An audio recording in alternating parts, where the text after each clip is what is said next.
Hey everyone, welcome back for another deep dive.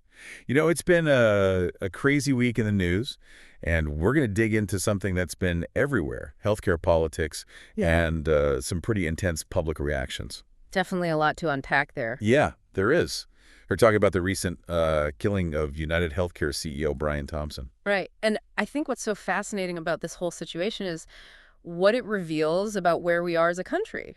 Exactly, and we've got a whole stack of articles to help us dissect this whole thing. We do, from sources like Politico, Jacobin, the BBC, and even Truthdig. Truth Dig, whoa, haven't heard that name in a while. Yeah, they're still out there. Yeah. And of course, we've got some hard data from Open Secrets and the Pew Research Center. Oh, and I noticed something else in this stack, a piece from the American Bar Association's Human Rights magazine. That's right. You don't usually expect the American Bar Association to weigh in on healthcare controversies. You definitely don't. So let's jump in and see what this whole thing tells us about the big picture. Yeah. The U.S. political system, the influence of money, and how people are feeling about it all. Yeah, and I think the first thing that jumps out is the public reaction to Thompson's death. Right, like it's been all over social media. Exactly. The BBC article in our stack does a really good job of capturing this. I mean, there's shock, obviously. Of course, nobody expects something like that to happen. You're right. But there's also this outpouring of anger, frustration, and even celebration. Yeah, I saw that too. It's unsettling. Definitely. Okay. But it also speaks to the level of rage people feel toward the healthcare system. No kidding. The BBC articles share some pretty heartbreaking stories of people struggling to get coverage for essential treatments. Facing denials, sky-high costs, endless paperwork. It's enough to make anyone cynical. Absolutely. And then there's this really chilling detail the BBC article mentions about the shell casings found at the scene. Oh, yeah, I read about that. What are Yes. the deny, defend, and depose?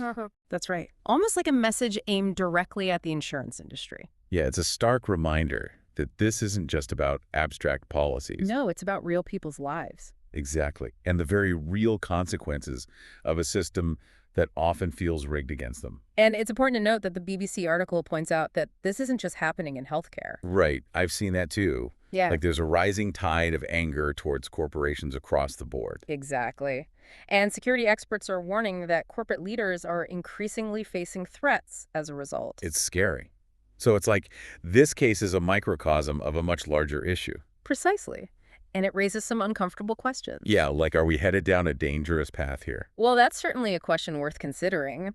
And the Left Voice article we have dives into this concept of social murder. Whoa, hold on. Social murder. I've never heard that term before. It's a term coined by Friedrich Engels back in 1845. Wow. So this idea has been around for a while. It has Engels argued that when societal structures, things like poverty, lack of access to health care, dangerous working conditions lead to preventable deaths, those in power can be held morally culpable. So it's not about individual acts of violence, but about systemic issues that result in harm. You got it.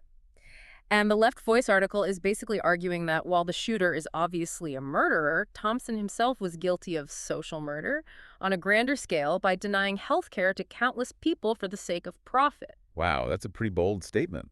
It is, but they're drawing a direct line between the actions of those in power and the suffering of ordinary people. And, I mean, while we absolutely can't condone violence, understanding this concept of social murder does help explain the extreme reactions to Thompson's death. I think so. It sheds light on why people are so angry, so disillusioned with a system that seems to prioritize profits over human lives. It's like people feel like the system itself is the real culprit here.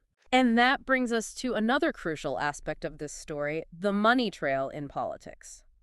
The Open Secrets data we have paints a pretty stark picture of how much influence certain industries have. Yeah, let's talk about that because we all know the pharmaceutical and health products industries are lobbying giants. Oh, they are major players. Open Secrets shows they spent over $16 million on lobbying just in 2023 and 2024. $16 million.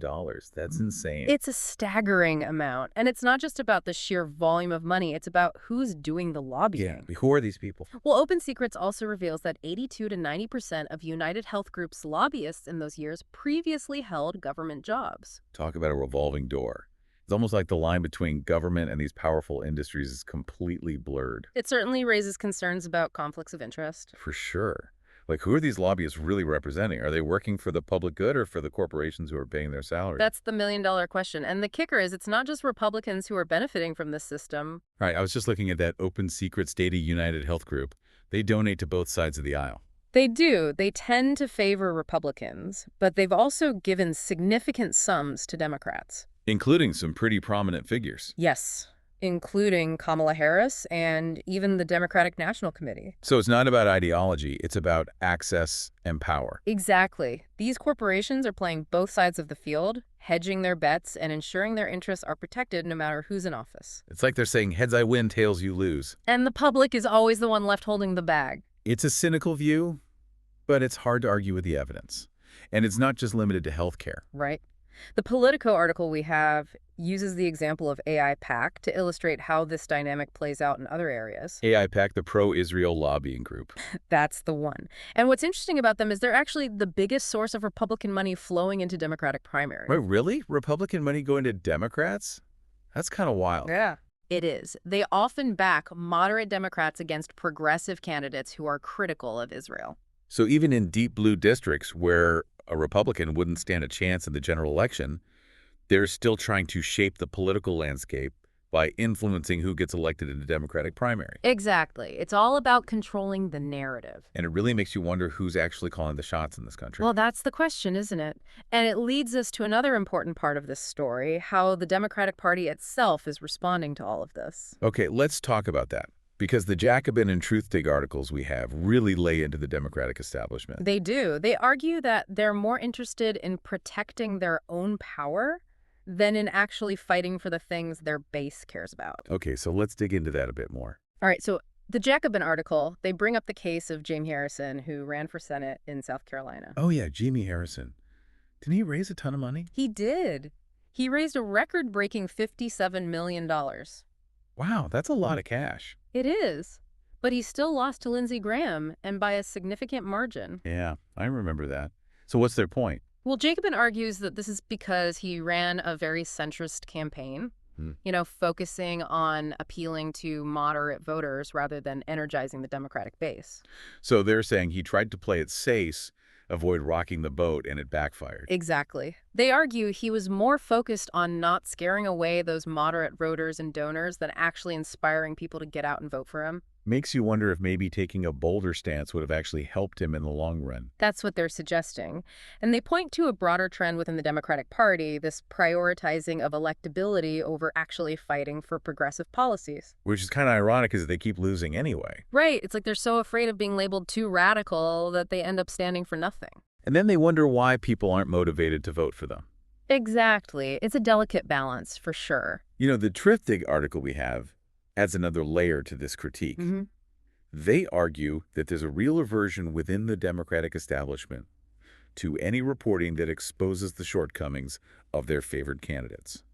So, they don't want anyone pointing out that their golden boy might actually have some flaws. Right, exactly. Yeah. They bring up the example of Neera Tanden. Oh, yeah. Neera Tanden. She's a big name in Democratic circles. She heads up the Center for American Progress, and apparently she went after a journalist who simply pointed out that Beto O'Rourke had received a lot of campaign donations from the oil and gas industry. Interesting. So instead of engaging in a debate about the role of money in politics, they tried to shut down the conversation altogether. That's what Triftig is arguing, and it's a pretty worrying sign. It is. If they're not willing to even acknowledge these issues, how can we expect them to actually address them? It's like they're living in a bubble completely detached from the concerns of ordinary people. And that disconnect is at the heart of a lot of the anger and frustration we're seeing. Right. People feel like the system isn't working for them, that their voices aren't being heard. And that the people in power are more interested in protecting their own interests than in representing the needs of their constituents. It's a pretty bleak picture. Yeah. But, before we spiral into total despair, let's take a look at what the public thinks about all this. Yeah, good idea. Because the Pew Research Center report we have offers some interesting insights into how people are viewing the role of money in politics. I'm curious to hear this because anecdotally, it seems like everyone is cynical about the influence of money in Washington. Yeah, but is that just our perception or is it actually reflected in the data? Right. Good question. Well, according to Pew, a whopping 72% of Americans believe there should be limits on campaign spending. Wow, 72%. That's a huge majority. It is. And get this, 58% believe it's actually possible to create laws that have effectively reduced the role of money in politics.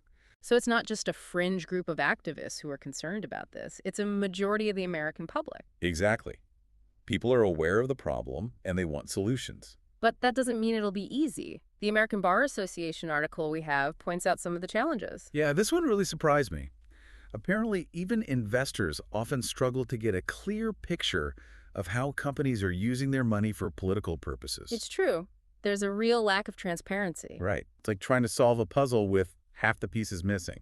And it raises another ethical question. Are corporate managers prioritizing their own political views over the actual interests of the corporation and its shareholders? That's a great point. Mm. Because if we're being honest, the data shows that corporate leaders tend to be way more conservative than the general public. Mm. So are they really representing the diverse views of their shareholders when they make these political donations? It's a question that deserves more scrutiny for sure. Okay, so we've covered a lot of ground in this part, from a shocking murder to the complexities of campaign finance and the role of the Democratic establishment. Yeah, it's been a whirlwind. And while it's easy to feel overwhelmed by the scale of the challenges we face, it's important to remember that we're not powerless. We each have a role to play in creating a more just and equitable society. I completely agree. So stay tuned for the final part of our deep dive, where we'll explore what we can do as individuals and as a collective to make our voices heard and demand a system that works for everyone, not just the privileged few. Okay, so we've explored the outrage, the money in politics, and this pervasive feeling that the system is rigged. But let's get practical for a minute. What can we actually do about it? That's the million-dollar question, right? It's easy to feel overwhelmed and think that our individual actions don't really matter. Yeah, it can definitely feel that way. Like, what can one person really do to change a system that seems so entrenched? Well, first of all, I think it's important to remember that we're not alone in this. There are a lot of people who are concerned about these issues and who are working to create change. That's true. I mean, we've seen that in the Pew data, Yeah. right? A majority of Americans want to see limits on campaign spending. Exactly. So there's a real appetite for reform, and there are things we can do both individually and collectively to push for it. Okay, I like that. So let's break it down. What are some concrete steps people can take? Well, we've talked about the power of investors. Yeah. Even if you don't have a ton of money to invest, you can still be mindful of where your money goes. Right, like choosing banks and investment funds that align with your values. Exactly. And remember that shareholder activism we discussed. Even small investors can use their shares to push for change from within corporations. So it's about using your voice and your dollars to support companies that are actually trying to do the right thing. And holding them accountable when they don't. And beyond the financial realm, there's the power of good old-fashioned political engagement. Right, voting. Yes, absolutely. But also supporting candidates who are genuinely committed to campaign finance reform. Because let's be real, a lot of politicians talk a big game about getting money out of politics, but their actions don't always match their words. You're not wrong. That's why it's crucial to look beyond the rhetoric and really examine their track records, their donor lists, their voting history. Do your research, people. Don't just vote for the name you recognize. And beyond electoral politics, there are countless organizations that are working to expose the influence of money in politics and advocate for stronger regulations. Yeah, like groups that are tracking campaign donations, lobbying efforts, that kind of thing. Exactly. Volunteering your time, donating to these groups, or simply spreading awareness about their work can have a real impact. Right, because it's not just about individual action. It's about amplifying the efforts of those who are already on the front lines of this fight. And let's not forget the power of education and dialogue. The more we understand how the system works, the more equipped we are to challenge it. Knowledge is power. Absolutely. And even just talking to friends and family about these issues, sharing information online, having these conversations, it all contributes to raising awareness and shifting the narrative.